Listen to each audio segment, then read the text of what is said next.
I'm going to call to order this regular meeting of the City of Atascadero Planning Commission. Today is Tuesday, May 6th, and it's 6:04. And Commissioner David is going to lead us in the Pledge of Allegiance.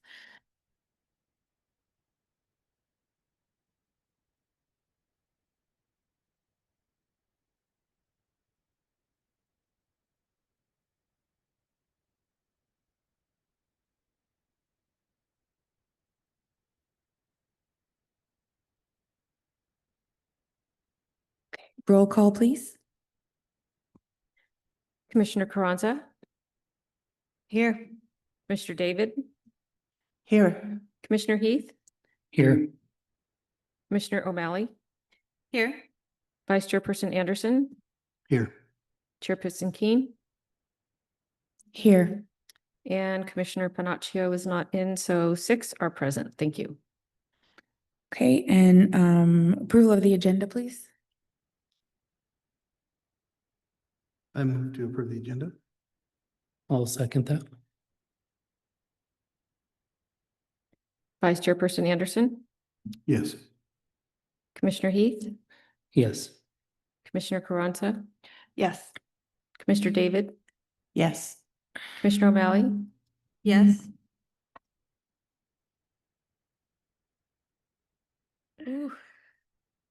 Chairperson Keen. Yes. Motion passes 6-0. Okay, we're going to move on to public comment. This portion of the meeting is reserved for persons wishing to address the commission on any matter not on this agenda and over which the commission has jurisdiction. Just come up to the podium. You'll have 3 minutes and state your name for the record before you begin.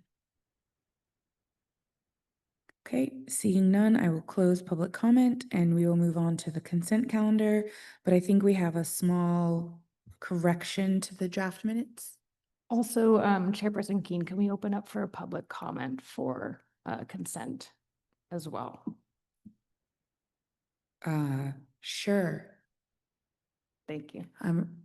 Oh, Our previous public comment period was for items not on the agenda. We do need to have a public comment period for the consent calendar. So I think at council, what we normally say is, would anybody like to comment on consent calendar items or pull anything from the agenda for discussion?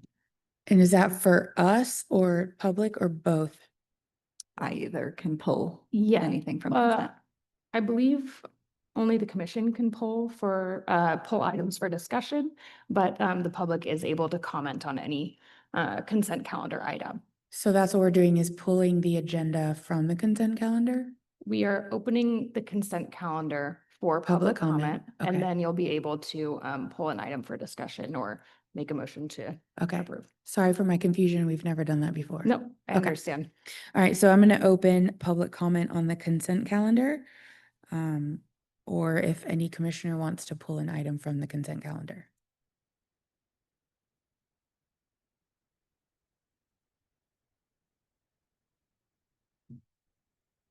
If there's a correction of the minutes, you can make a comment on that, and then we can have a motion to approve with a correction. You can close public comment. I'm closing public comment on the consent calendar. Okay, so on the minutes, in the motion last time to approve the consent calendar, the motion stated that we were approving the minutes. However, we were approving the agenda. So after reviewing the recording, I would like to request to just make this change to say that we were approving the agenda and not the minutes. And if the first and second would agree to that, then we can approve the minutes. I'll make the motion to make that change to minutes. I'll second that. Okay, Vice Chairperson Anderson, Yes. Commissioner Carranza, Yes. Commissioner David, Yes. Commissioner Heath, Yes. Commissioner O'Malley, Yes. Chairperson Keen. Yes. Motion passes 6-0. Okay, and then we're moving on to planning commission business. Do we have any business? No business.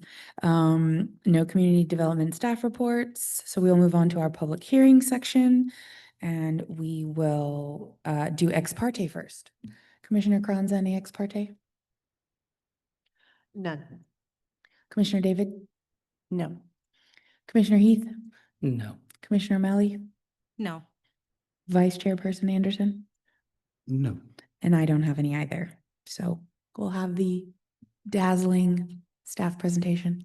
Thank you. The dazzling staff presentation this evening will be done by our assistant planner, Mr. Sam Mountain.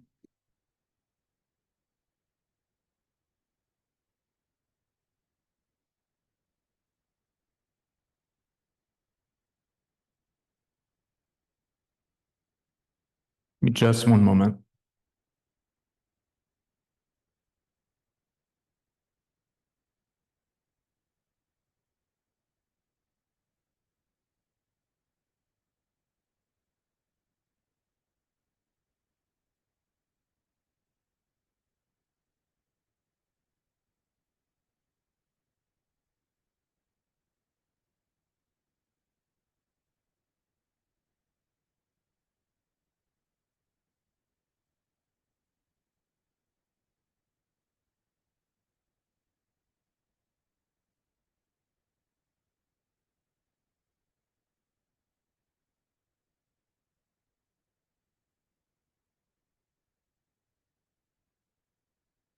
Okay, thank you for the wait.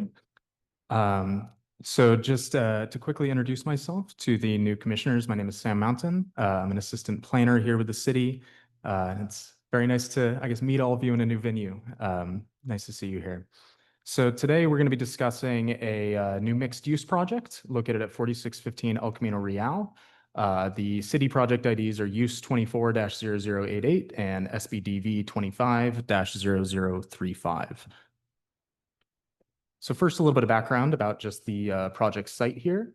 Again, it is 4615 El Camino Real. It's roughly a half-acre lot, around 0.48 acres, and it's zoned commercial professional. If you're having a little bit of trouble figuring out kind of where this is in town, it's around 500 feet south-southeast from the intersection of San Anselmo. And on the bottom right corner of the map there, you can see the Grand Oaks development. So this is just about 2 properties down from Grand Oaks. The lot slopes upward from El Camino Real pretty steeply, but then levels off to a more buildable area towards the rear.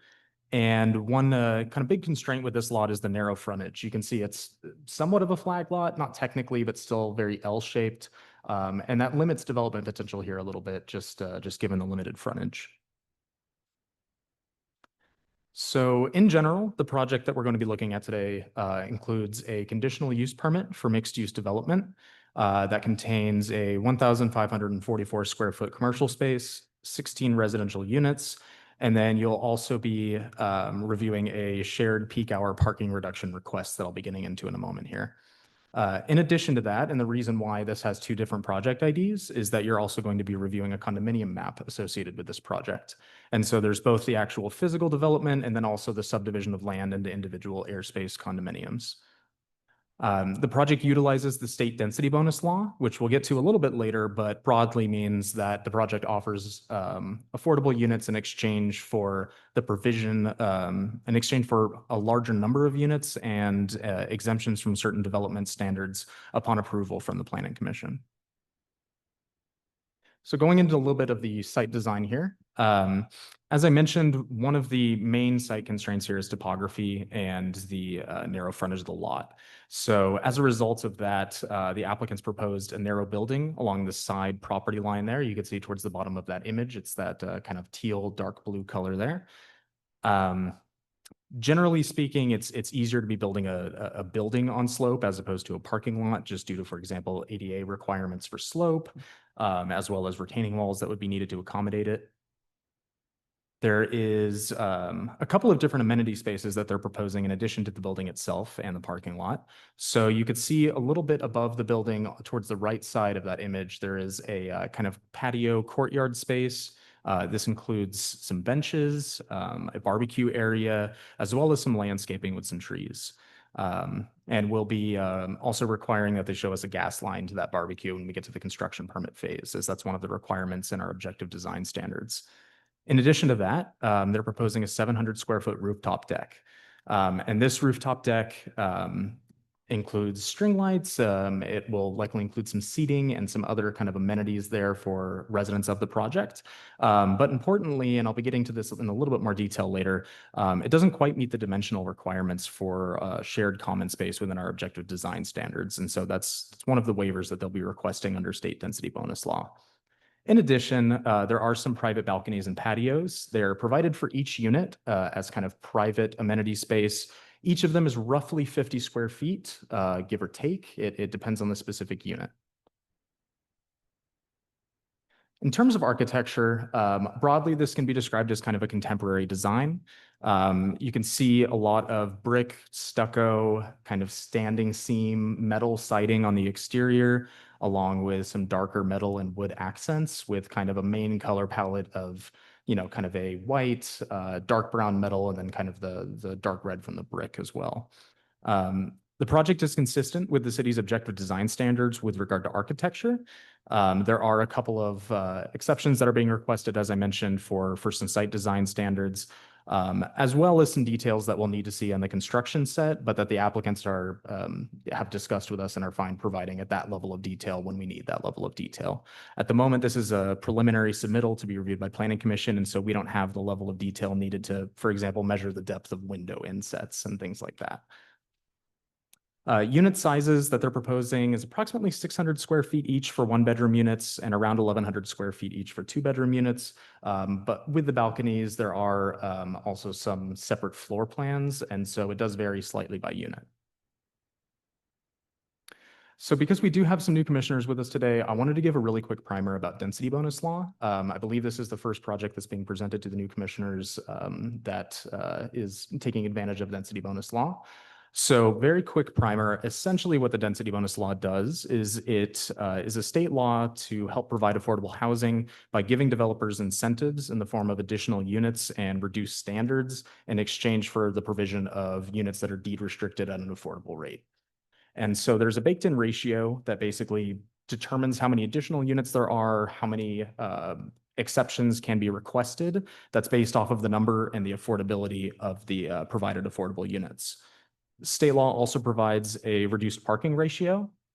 And one important thing about density bonus law that I do want to make pretty clear is generally jurisdictions can't deny a request for a concession or waiver unless there is either a measurable health or safety impact that comes from approving that waiver, it runs contrary to state law, or if we can demonstrate that they are essentially still able to build to the density that that law allows them to build at without being granted that waiver. And the burden of proof within state density bonus law is on the city to essentially justify denying those requests. So in terms of density here, the zoned density for the site is 12 units. It's in our RMF 24 zoning district, so 24 units per acre, and it's roughly a half acre. Due to the provision of affordable units, density bonus law allows them to construct 4 additional units on top of that for a total of 16.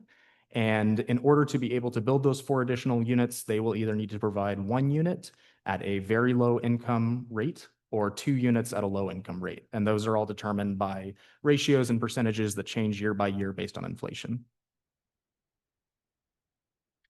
In terms of concessions and waivers, there are a total of 4 that are being requested. The concession here is the street tree standards within objective design standards. So within our new multifamily standards, we require that developers plant street trees. However, they're not actually within the city's right of way. We usually essentially set a de facto front setback on multifamily properties by requiring that they plant street trees that change in how far apart they are based on how large they are. So larger trees can be further apart. But as a result of that, it actually pushes the building back. And we have essentially numbers that we set up, for example, with medium-sized trees, there's essentially a de facto 15-foot setback. With larger trees, essentially 20-foot, so on and so on. Due to kind of the unique site constraints of this lot, the applicants have requested that they be exempted from these street tree requirements. There's been some discussions with city staff where they were considering putting them in the right of way, but it was just too difficult to meet a lot of the state standards essentially that our Public Works Department would need to meet by putting them in the right of way. Unfortunately, it doesn't seem like there is a way to essentially accommodate that without pushing that building back and thereby reducing the density below what they're allowed to build by right. In addition to that, they are requesting some waivers, and I'll be a little bit quicker with these. One of them is the setback to abutting single-family properties. So that is kind of shown on this image with the yellow oval on the bottom right. Basically, there is a property line that runs about 2/3 of the way back into the depth of this property. That essentially creates an abutting property line with a single family lot that is to the back and towards the bottom of this image here, circled in yellow there. In our new objective design standards, we require a 10-foot setback between any kind of multifamily buildings and an abutting single family property. The applicants have requested through density bonus law a waiver from this to reduce it down to 5 feet. And so you can see there's a consistent 5-foot setback along kind of the bottom of that image there, or the southeast property line of the lot. If that was not to be granted, or if it otherwise would need to be redesigned, that would need to be increased to 10 feet. And generally the justification on the applicant's end is that would reduce the amount of units that they would be able to build on the property. In addition to that, they are requesting a waiver for retaining wall heights. So in our code, we essentially count retaining walls and fences together if they are either on top of one another or within 5 feet, essentially, from each other. Just due to the site topography here, there are several places on site where adding fences on top of retaining walls, or even just the retaining wall height themselves, do exceed our limitation there of 6 feet. There is somewhat of a mitigating factor here in that all of those retaining walls are facing inward. We have had problems with projects in the past of kind of outward facing retaining walls where kind of the project in question is actually at a higher grade than the properties nearby. And that can sometimes create issues where, all of a sudden someone has a giant retaining wall facing their house in their backyard. In this case, it is downward facing. It is retaining walls that are kind of facing inside of this property here. And the areas kind of concern where they may need a waiver there in order to get the retaining wall and fence higher than we allow are those red lines that you can see adjacent to the driveway and kind of along the back of the property there. I believe the highest retaining wall that's proposed is a total of 9 feet. In addition, they are requesting a waiver generally from our open space standards. I mentioned a little bit earlier that, for example, they have the rooftop deck there that doesn't quite meet our dimensional standards. For projects with this many units, we require that each individual space that gets counted towards the minimum open space requirements be a minimum of 1,000 square feet. So that 700-foot rooftop deck wouldn't count as an amenity, essentially, under those standards. They're requesting basically a waiver here to reduce our open space minimum down to what they have here. I believe we require 200 square feet per unit. If you're counting the balconies and the rooftop deck, we're at about 183. It's just that because of those dimensional standards, the balconies aren't deep enough to count, and the rooftop deck just isn't high enough square footage to count. And so we're wanting to reduce those down. Onto the parking modification. So basically, as I mentioned earlier, density bonus law actually has its own separate ratios that are set by state law for parking per unit. So in the city's case, I believe we generally require 1.5 spaces per 1-bedroom apartment, 2 spaces per 2-bedroom apartment, and then for guest parking, we require 1 space for every 5 units. With density bonus, that gets reduced down. So essentially, under density bonus law, they are by right able to build the project at 22.6 parking spaces, which in this case would be rounded up to 23. They are requesting what is called a shared peak hour parking modification on top of the reduction in density bonus. Now, this is something in our municipal code that is generally intended for mixed use projects. And kind of the logic behind it is that if you have a commercial and a residential element of the projects that are using the same parking lot, generally the times at which that parking lot is going to be in peak demand for one use or the other are in basically opposite times of day. And so if you are, for example, a resident of the project and you are living there and then you're leaving for work, your car is going to be there overnight. It may be there some weekend days, some maybe not, but generally it's not going to be there during the day for the most part.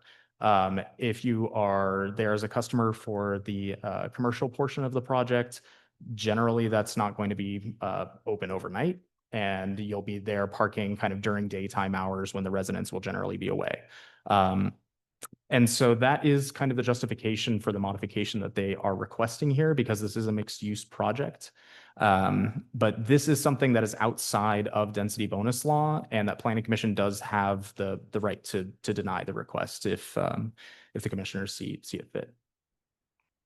In addition, you can see a note there on the bottom. If you can see the dashed line kind of underneath the little landscape finger in the parking lot there, that is actually a property line.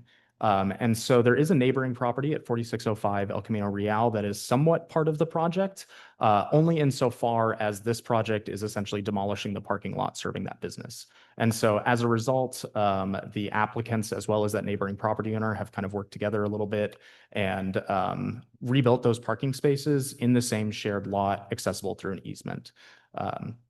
And so those aren't counted towards any of these numbers. They're essentially just that lot requires 4 spaces, and they have 4 spaces. Density bonus doesn't modify it. The shared peak hour isn't touching it. It's essentially just looking at the parking provided for this project. So with all that said, the recommendation from staff tonight is that Planning Commission adopt the draft resolution approving a conditional use permit, use 24-0088, to allow a mixed-use development with a shared peak hour parking modification and tentative track map 3251 for an airspace subdivision to create 16 residential and 1 commercial airspace condominiums on a shared common lot based on findings and subject to conditions of approval.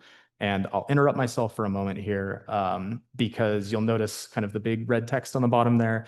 That was a fairly last minute modification that needed to be made. The applicants reached out and let us know that they had discussed some of the kind of turning radius standards with our fire marshal.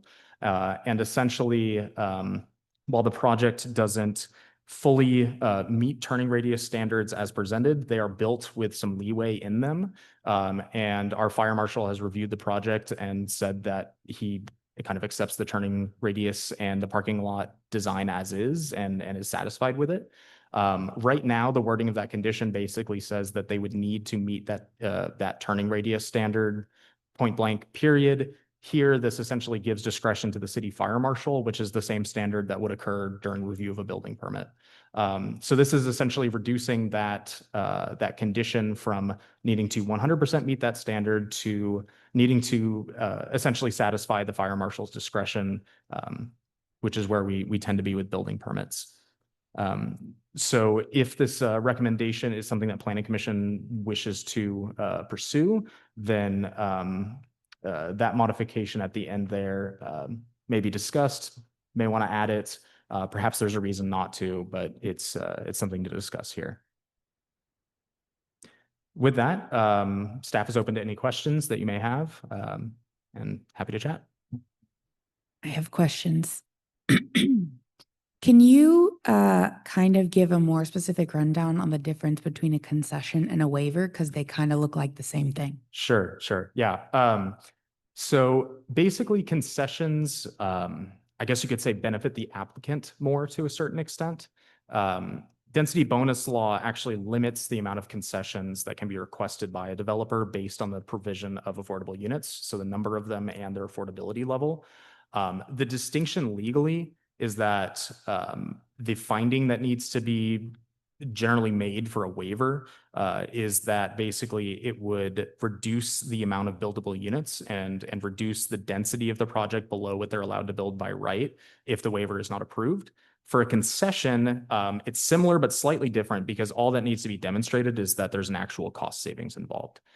So it doesn't necessarily need to be that they are not able to build the project unless a concession is granted, but simply that it would lead to a cost reduction. In this case, they, given the number and affordability level of the units, they are allowed under state law to have 1 concession, and that is the street trees. The other 3 are waivers. Thank you. Can you go back to the parking diagram? Okay. On the bottom right-hand corner, there's like 4 spots there. How does that work? Yes. Because so I've seen them on other projects and keep forgetting to ask, but Yeah, So those are tandem spaces.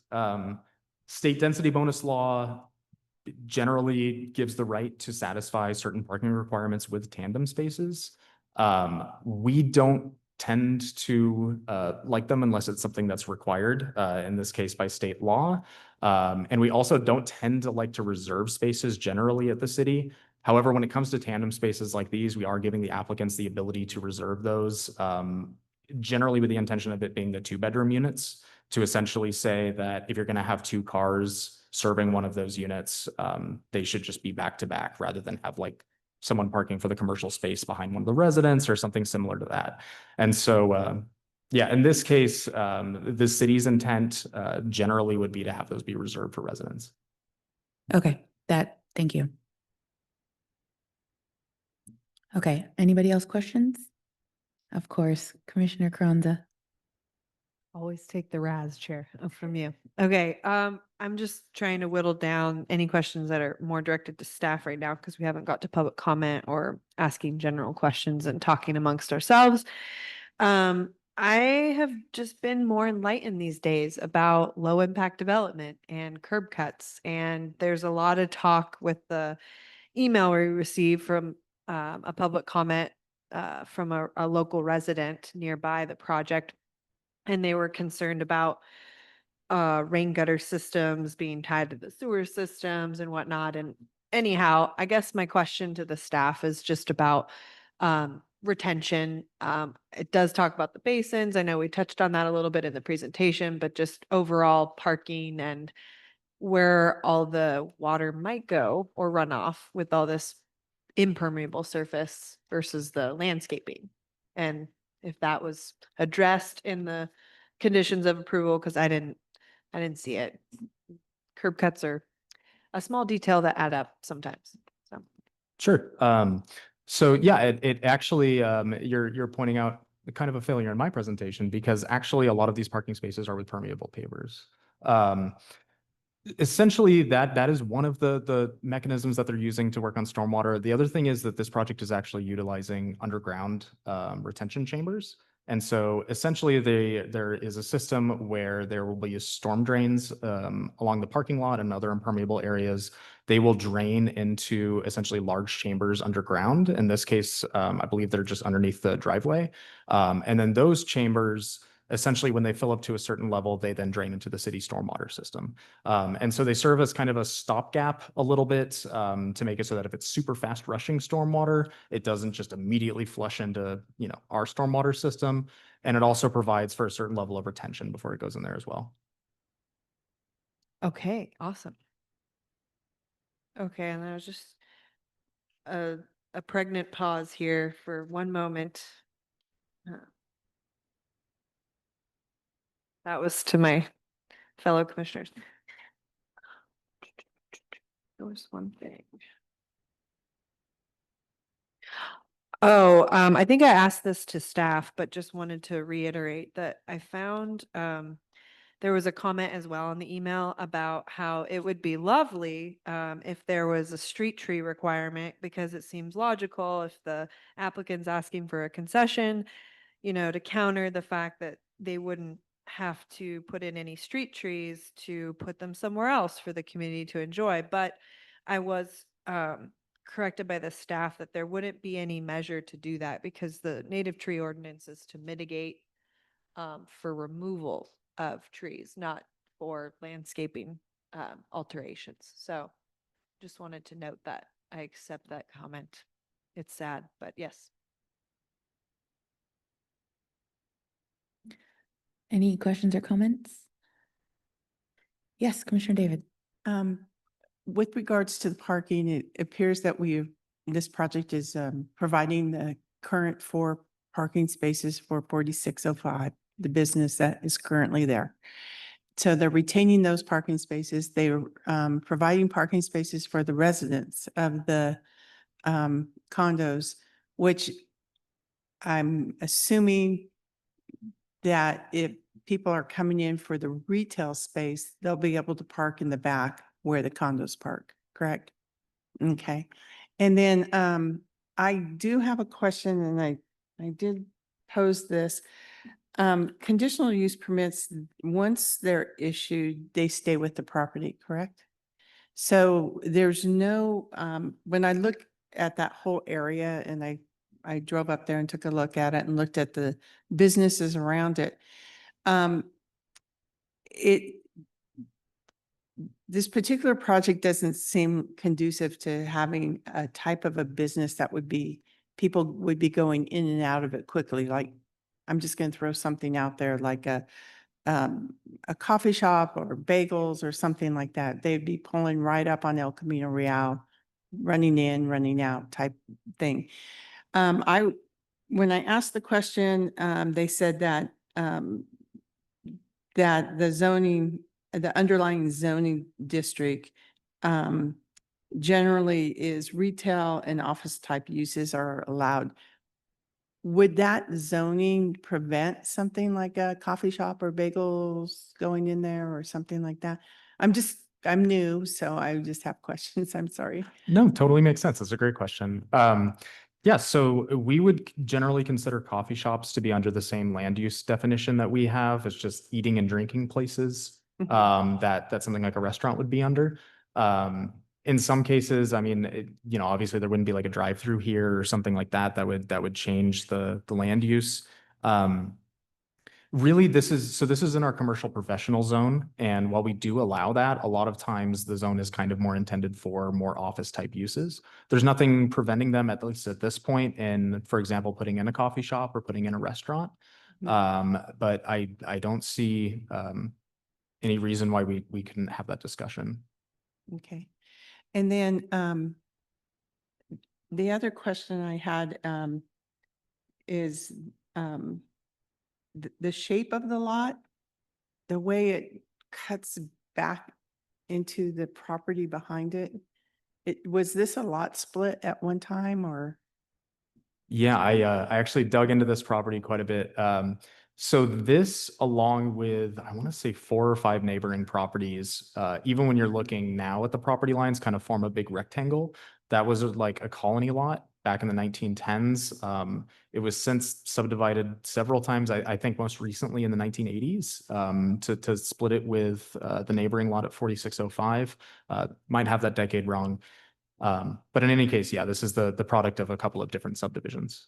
Okay. And then lighting, we received an email and the resident was, one of the local residents was concerned about lighting. And I was wondering, will there be lighting in the parking lot? And then also the rooftop patio, there was a question if they could have them cut the lighting at a certain time. Are those types of things built into this project? Yeah, so we have exterior lighting standards that we have citywide that would apply to this 100% unless there's a specific exception that's being approved through the CUP. Generally, what we require is that, well, fundamentally, you shouldn't be able to see the actual lighting unit if you're off-site. And so I think really the most annoying thing about living near bright lighting is actually seeing into the bulb or having like just the direct light shine up into your window or something like that. And our code kind of provides for minimizing the case that happens. And so we require that exterior lighting either have a shield on it to basically minimize glare and prevent it from going across property lines.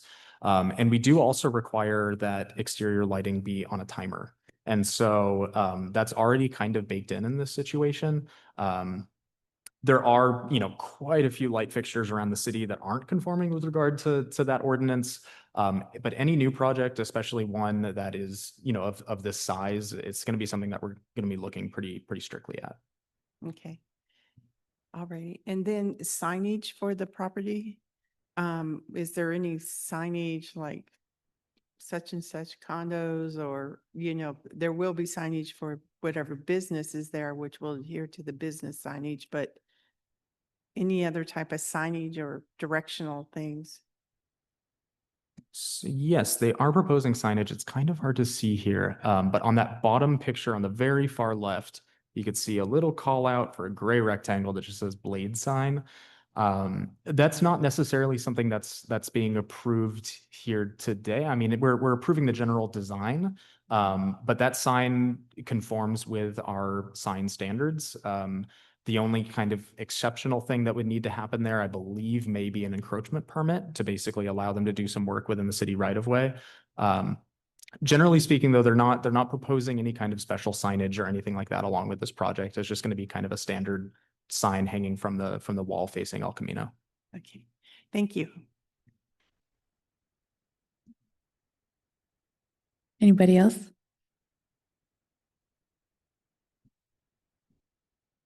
Sorry, I'm new too, so I'm trying to figure out the parking.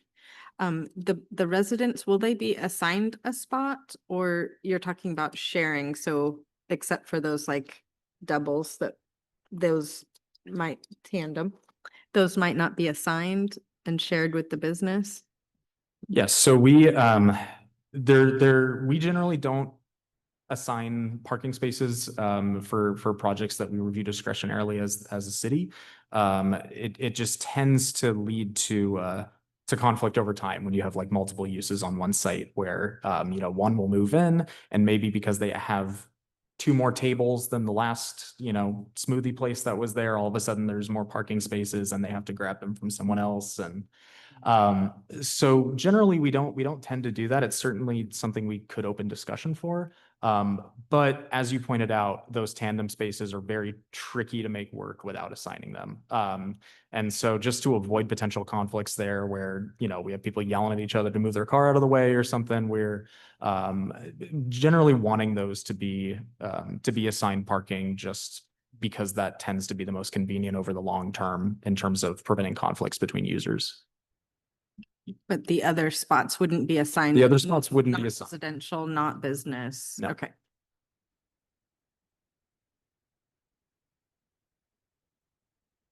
Right. Okay, one more quick question. Is there street parking in that section of El Camino?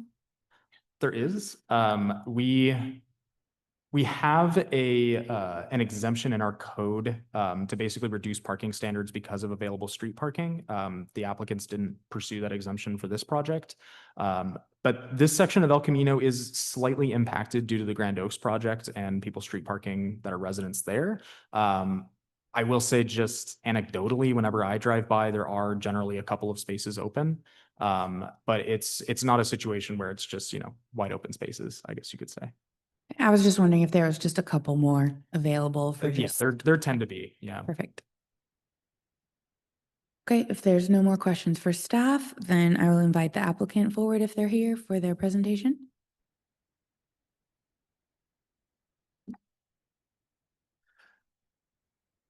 Good evening. I'm Tom Jess with Eris Studio Architects. We're the architect for the project and representing the owner, Daniel Rebus. First off, thank you for hearing the project. This is one that we've been working on for quite a while, and I have to give kudos to staff. They did a great presentation, so I'm not going to rehash and revisit the items that were already discussed and mentioned. But this is a perfect slide that I just wanted to kind of give a little bit of the thought process that went into the design. I thought that might be helpful at this point. So what we tried to do is obviously we faced the constraints of the site, which is a long, narrow site that's steeply sloping uphill. So what we're doing is we're taking the driveway from the bottom up to the top and parking the cars in the back there and bringing the building and the face forward. So it gives the urban street frontage across El Camino Real or as close as we can there. But then even at that point, you can see where we placed the roof deck was on the front of the building. So it brings the visual height down to 3 stories along El Camino rather than being 4 stories, which would be really tall there. We're bringing it down there. And because of the slope of the site, we're having to bring the site down a little bit in the back. It was still too steep. We went as steep as we could with that driveway to get it up there, but it's about 8 or 9 feet below the adjacent property. So that was the exception. But that does a couple other things. The building's only 2 stories tall there, but from the adjacent properties, it's really only going to be about 1 story tall from their height. And I did see the letter that was written, and I'm not sure if that person's here. I haven't spoken with them, but the request for the fencing along there, we're totally on board with that. We don't have any objection to that at all, having a solid fence across there. I think we would have to have some type of railing for fall prevention anyway. So doing a solid fence up there seems like a no-brainer, seems pretty logical. And then the concern about the lighting from the roof deck. The roof deck is facing El Camino Real. It's not facing the residences in the back. And as was mentioned, it would be on a timer there. I'm trying to answer some of the questions that have come up. Regarding the parking, there's actually a condition, it's condition number 13 that restricts designating the parking other than the tandem spaces for residents or retail, so, or commercial spaces, so they're used for both.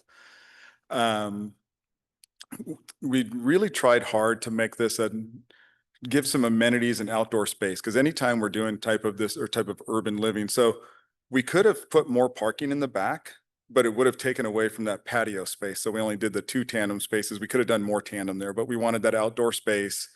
And then we, every balcony, every unit has a balcony. The balconies are like 8 feet deep. I mean, they're nice big balconies on each deck or a deck. And then the roof deck that's in common for all the uses is up there on the top floor.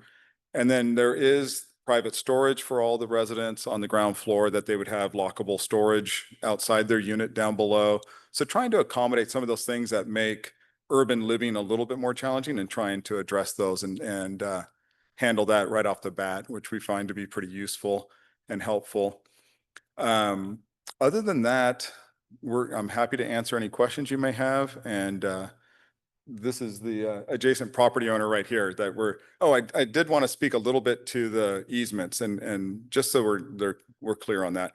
So right now it's basically a dirt lot that's there, but there is an easement in favor of your property for 4 parking spaces. So what we did is we worked with him to relocate those 4 parking spaces onto the back of his property, and then provide an easement for access back there. And what that does is it constrains the number of driveways to just one driveway serving both properties. And it's kind of a shared space between that, which preserves more on-street parking and just a little bit more of a appealing frontage on El Camino Real. But anyway, that concludes the presentation. Happy to answer any questions. I do have a question. I don't like the colors. I think that these stark contrasts between the dark metal and the white are going to stick out a lot in that area. And so I was wondering if you guys were like married to those colors, because I think like maybe some softer earth tones would be really nice there. Just because there's little houses around it, right? And so because when I drive by the Home to Suites, I just think like, yeah, that's there. Okay. And I just feel like this one would kind of stick out like that. Okay. That's just a personal opinion, but something that I definitely noticed when I looked at this. And so, I mean, I love the layout. I love the design of it. I just think that for the exterior, maybe some more earthy toned colors might just make it not so like ta-da, unless that was what you were going for, which I totally respect.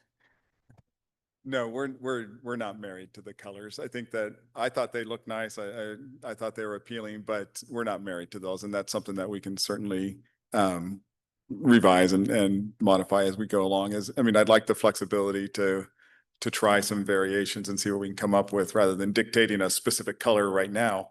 But Yes. yeah, we're not opposed to exploring other colors. Yeah, I wasn't looking to like add a thing like, no, you can't use black and white, but just maybe soften it a little bit. Does anybody else have questions for the applicants? You have to follow my color presentation, so no? Yes? Go ahead. Comment. I like that you used some brick in the front. So Okay, thank you. Okay, I think that's it for now. Thank you Okay, very much. Thank you very much. Okay, so now I will open it for public comment. If you would like to make a comment on this project, please come up to the podium. You'll have 3 minutes, and state your name for the record before you start speaking.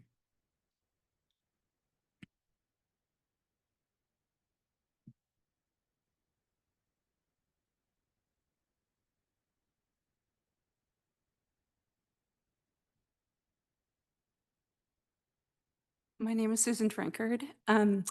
More than a comment, I have a question about something that was spoken about, the 10 feet between the property, the adjacent properties and the plans. Does that, how does that work? I wasn't sure about how that. So typically what we do is have you ask all of your questions and Okay. then we'll bring it back to staff or the Okay. commission to answer them for you. Okay. And then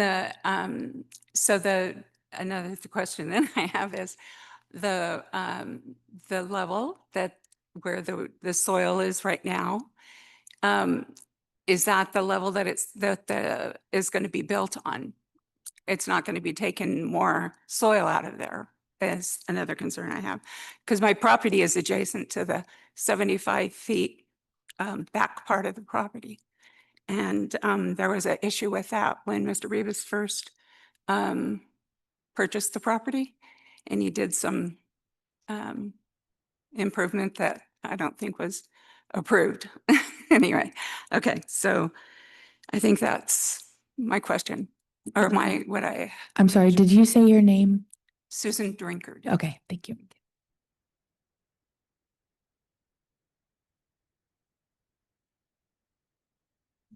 Okay, if there's no more public comment, I will close public comment for this item and bring it back to the commission for any discussion or further questions to staff. Actually, I'm gonna now turn to staff because now we have questions. So, Sam, if you could just give us a little bit more information on how setbacks work and the grading that will be happening there. And I honestly have not had a chance to really read this email. So if you could address some of the questions in there, if you can. Sure. And I do want to clarify, I think that she has a different neighbor than the one who wrote the email. In any case, I'm happy to elaborate on those. So in terms of the setbacks, basically our municipal code, similar to most city municipal zoning codes, have setback standards that basically say that between a property line and a building or some kind of land use or whatever it may be, in this case, a building, there's a certain number of an amount of space that's needed. So in our standards, we usually require that if there's a multifamily building, an apartment building that is on a property that is right next to a single family property, we need 10 feet of space. So property line and then 10 feet and then that multifamily building. They do provide that in the rear of the property because they do have single family properties behind them. But on that side property line, that right there is just the bottom of the image. It is a consistent 5 feet across the entire length of it. About 2/3 of the way into the depth of the property, or I guess this image on the right, that does kind of transition from it being next to a commercial property to it being next to another single family property. And so basically that kind of bottom right corner there, facing downward, I guess you could say, would generally be required to be 10 feet between the property line and that building as a setback. In this case, they're proposing only 5 and are justifying it as a waiver generally by saying that they would need to reduce density if they increased it to 10. And in terms of grading, in terms of grading, there is going to need to be some additional excavation here. I believe Mr. Just mentioned that. However, I'm trying to find a way to phrase this. This is all grading that's going to be reviewed by the city's public works team, engineers on our public works team. There's going to be a retaining wall that's professionally installed and is going to be inspected.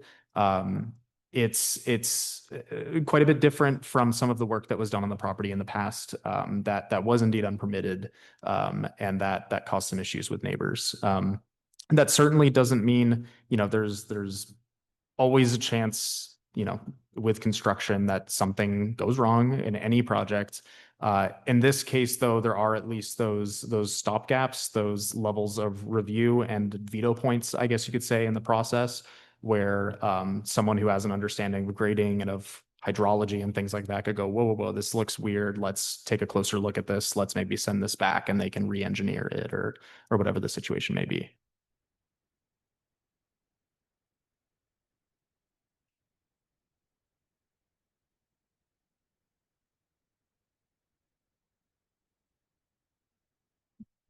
Have you read this email?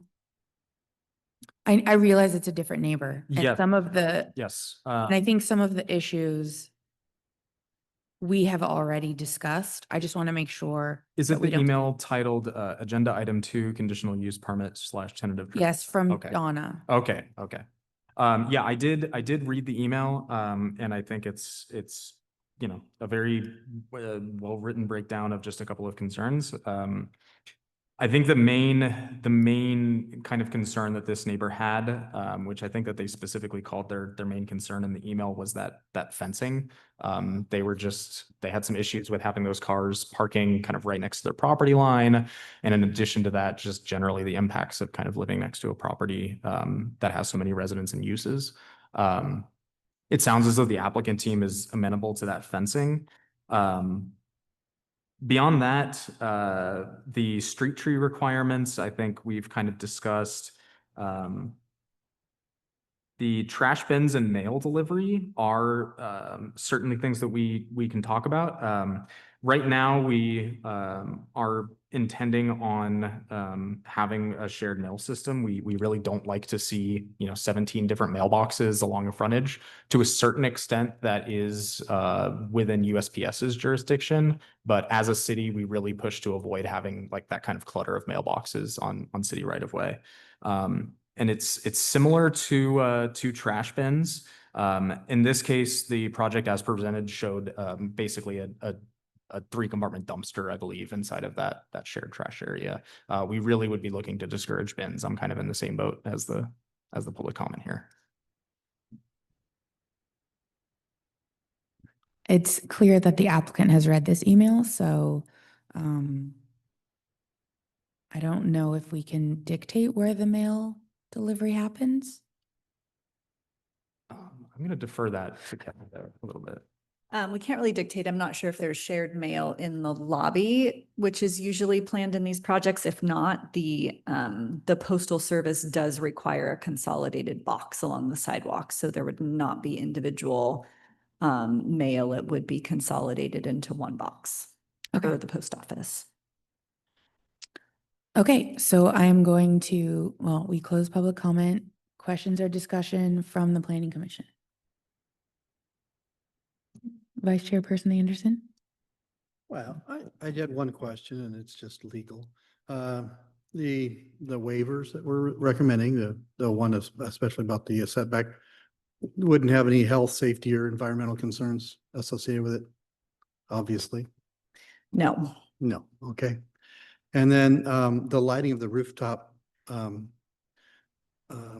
area, obviously that can be distracting, especially if you have any string lights and stuff like that to neighbors. The letter did announce that they're bringing attention to areas around El Camino that have out of compliance lighting that's maybe on too bright at later hours. What can we do to maybe initiate someone looking into that and just going by and maybe giving them a little note or something? So we do require a code enforcement complaint to formally come into the city for us to enforce those kinds of things. We have had a number of really bright safety and security lights go up along El Camino for some security reasons on some of the parcels that are there. We have noticed quite a few. We've gotten complaints on quite a few and are working on those. We would encourage anybody that's affected by similar types of lights to give our office a call and let us know where those specific locations are so that we can start that process. But there is a security concern. And so for new projects, we're very much trying to balance effective illumination in parking lots for safety and security purposes with also shielding to make sure that it does not look like a horizontal light pointed at your window at night. Absolutely. Lighting is very easy to work with when you know what you're doing. When you don't, sometimes you're signaling outer space. So, okay, thank you. Thank you. I'm not sure what's more controversial, lighting or parking. I know it's a tough one, isn't it? Depends on what you're looking for. You're looking for parking becomes number one. Fair. Any other questions or comments? Yes, Commissioner Carranza? Thank you, Chair. Well, I was just gonna mention that I always actually am impressed with Aris Studio Architects, and I've become familiar with the color schemes actually, especially the beloved downtown building that we have, the mixed use on Traffic. It looked a little similar to it, and that was where I was thinking of when you were talking about the color scheme, because I think there's very similar color palettes. I'm pretty sure. Yeah, I've stared at that building a lot because it has a beautiful mural. So, yeah, I would tend to agree with you. And I also, and it sounded like the commission, at least the chair, would be amenable to if we did make a motion to also add, that, I don't know how the wording would work, but basically not dictate like a certain swatch tonight, but that maybe the architect could explore some different ivories or creams or beiges or that kind of thing. As much as it was, humorous, I also think I seriously do agree with that. So I was thinking more like a sage green and Uh-huh, perhaps I like see, a yeah. Adobe-ish sort of thing. Yeah. Sure. Yeah, but in any case, I think that's a good point. And sometimes when we're quick to make a motion and just go home and have our dinner for the night, we can miss those little things that could be a really good benefit to the neighborhood. So, Did you also notice that they put a spot for a mural? no, They did. no, they On the didn't. front of the building, No, it they says mural space No, or they something to did that not. effect. Yeah. Yeah. I just thought that was a nice incorporation of art and community and Sure, wanted sure. to call attention to that. Well, I'm game. So, Mhm. anyhow, I think that, if we had any more comment from the commission, like that would be obviously well good enough tonight, but I'd want to put that in the recommendation.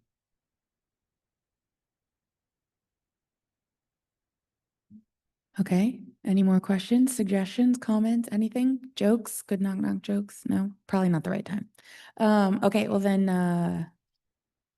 does someone want to make a motion? Okay, To clarify for the commission, if we are going to make a motion regarding, or that will include colors of some kind, we would recommend, I believe it's condition of approval number 1, requires the approval to be as depicted and described on the attached exhibits, which does include the colors. You could make a motion with a modification to condition number 1 to allow for colors to be approved by staff. I was actually not going to put the colors in the motion. If there is I am enough not an support for that. architect or a designer, so I'm just gonna hope that they take our comments to heart. And if we end up with a black and white building, then that's what we end up with. But Perfectly fine. Yeah. Just if you are going to incorporate that into your motion, that's what we would recommend. appreciate that. I think the only downside to that is that this conversation, I do think that it was well heard by the architect tonight. Agreed. Yeah, so I would be okay with that. And I think it just in general, that modification on record would then show that that was something important to the commission in future projects. Just So- as a point as well, Tom obviously hears our comments very well and is always very amenable. But any project can be sold in the future, and we don't know who's going to actually be working on the project and building the project. And so if it is something that the commission desires to see, if it is set at the podium and not included in a condition of approval or as part of a motion, we do not have any authority to make sure that that happens. So if it is something that you do want to see a change to, you should include it as in part of your motion. Okay, then perhaps I can ask your opinion on how to word it such that we give them the freedom to pick the colors, but also give a direction. Sure. I think you could say that the applicant work with staff on a slightly more muted earth tone color theme that has slightly less contrast. Okay. All right, so then I'm going to, wait, number 1, you said? I'm trying to find my page here. Thank you.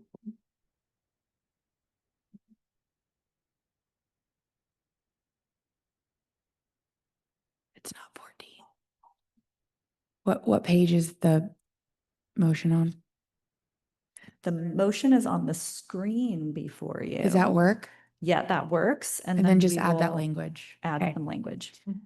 Okay, I move to adopt draft resolution approving a conditional use permit USE 24-0088 to allow a mixed-use development with a shared peak hour parking modification and tentative tract map 3251 SBDV 25-0035 for an airspace subdivision to create 16 residential and 1 commercial airspace condominiums on a shared common lot based on findings and subject to conditions of approval, with a modification to condition 21 that modifies and to the satisfaction of the city fire marshal or to the satisfaction of the city marshal. And also adding a condition that the applicant work with staff to choose colors that are slightly more muted and earth toned. I'll second that.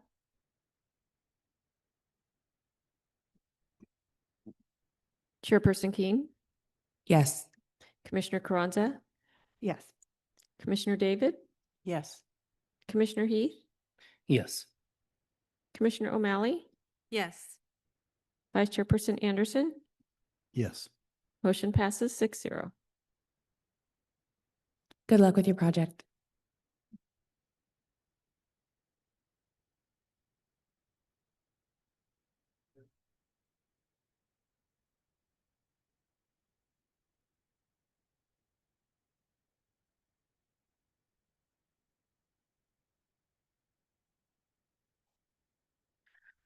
Okay, we're going to move on to, that is all our public hearings tonight. So we'll move on to commissioner comments and reports. If anyone has a comment or report they would like to say. There's a community event happening next month. It's a Kiwanis winemaker dinner, and it's a really big public benefit. And I know that one of our commissioners knows more about it than I do and maybe wants to share. Would you like to share, Commissioner Heath? Is this an appropriate place and time? Yes, it is. I'm Okay. getting confirmation from our legal counsel that yes, absolutely, you should share. Okay, just want to make sure. Yes, Kiwanis is doing our annual winemaker dinner. Tickets are actually on sale now. Go to our website. You will find the link to get tickets. This year we are working with One Cool Earth, hoping to raise funds for them. And they have promised that all funds will stay within the city of Atascadero.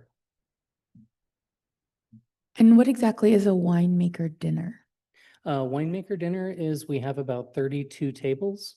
Each one is hosted by a winery. The winery staff generally has 2 people, and then we put 6 additional guests at that table. And the winemaker will introduce the wines, pour the wines, and then we have a caterer that will be serving different stages of meal to go with different wines. So it ends up being about a 4 or 5 course dinner. That sounds both fun and delicious. It's very well received. Last year we donated, I believe it was $80,000 to Echo, and we raised about $155,000 for the night. Wow, that's amazing. Of course, about 40 of that goes to the caterer. Well, good food's worth it. Mhm. Any other reports or comments? No? Okay, our director is not here, but You get me, are you I can't remember your title. the planning manager. The planning manager's report, please. Yes. Not too much to report. We do have 2 items planned for your next agenda. An amendment to a cell site and then just a 2-lot tentative parcel map out on the west side, or 4-lot, sorry, tentative parcel map out on the west side. We hope you all came and enjoyed a tamale festival last weekend.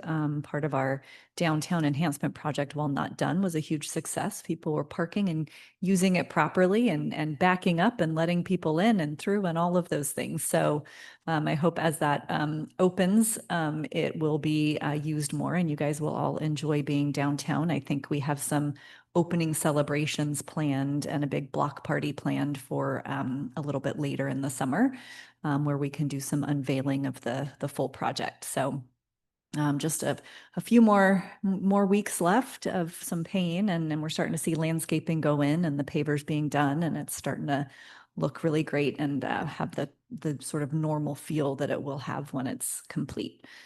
I think that's it for my report, unless you guys have any questions. I do have one question. Do you know when they're going to fix the pavement at 41 and ECR? I do not. That is a great question though, because I drive over it a lot, and it's at that portion, well, 41 and 101 area are both Caltrans right of way. And so it is usually on Caltrans to provide those repairs. I know we talk to Caltrans about some of their repairs often, and I don't know where it is on their schedule. Next year.